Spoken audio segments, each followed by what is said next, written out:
More questions than answers after a 3-year-old boy's body was found inside an underground septic tank at an Arlington park on Sunday. Amari Harley was at Bruce Park. He was going there for a birthday party, but disappeared around 3:30 that afternoon. Many questions certainly surrounding now the boy's death, namely how did he get into the tank?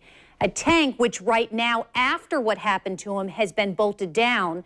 The question is, what was the condition of the lid? Was there a lid when this boy's body was found inside that underground septic tank? Joining me now to look at the legal ramifications is local defense attorney John Phillips. John, thanks for being here. Do appreciate it. Absolutely. First of all, when you heard this, you see that image, what was your reaction?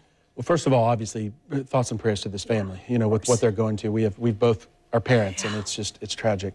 Second, the first thing that popped to my mind was my kids play, you know, Ninja Turtles and Mario Brothers, and of course kids have a fascination with these things. There's gold coins down there in their mind. And so I first asked why these things were there when the city could put either fence around it or put them on city septic, for crying out loud.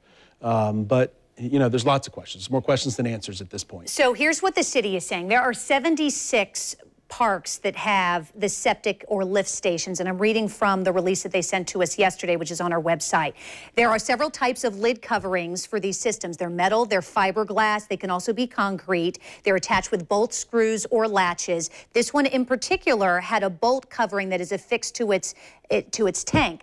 What we don't know here is based on what we see, which is, was there no lid there, right, even though the septic tank system was inspected on September 12th and was reported by the city as being okay? We still don't know. Does that mean that there was a lid, or was there not one? We don't. And is it a situation where, like a child-proof, you know, medicine container, this 3-year-old could get in it, or not? Whether it was missing, cracked, you know, disturbed by somebody else who may also have liability, by the way. And so we don't know those questions. And you know, all these inspections don't say they inspected these lids. They say they inspected the septic line. So they were probably concerned about overflow more than security. And you know, and I know, we grew up in the Baby Jessica era where that was like the biggest national story for a while. And these things happen. You can Google sewer, kid in sewer, kid in hole. And, you know, kids have a fascination with these things. You know, Bruce and I talked about the attractive nuisance of a swimming pool in the backyard. Right.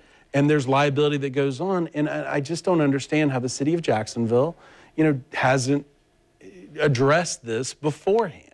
And again, we don't know that the city did anything wrong. The point that you're making is that this should, first of all, this should never have been there in the first place, is what you're suggesting. And put a fence around it, because who knows what could happen over time. I get that. When it comes to the city's liability, though, here, those would be things that would be brought up. But second, what if you had a park filled with kids, okay? What if this was another kid or teenagers who somehow got into this, no one reported it? Is there some liability there if a teenager or even an adult somehow messed with it and opened it? I believe there is. I believe there's a duty. You know, when we have duties to fence a pool, we should have a duty to fence these drains. And it's not something that cities can't share information with other cities. And so whereas I get from the standpoint of, you know, you as a journalist, you're not ready to jump to conclusions, and I appreciate that. As an attorney, I'm getting there. This is what I do for a living. I bring these cases. And so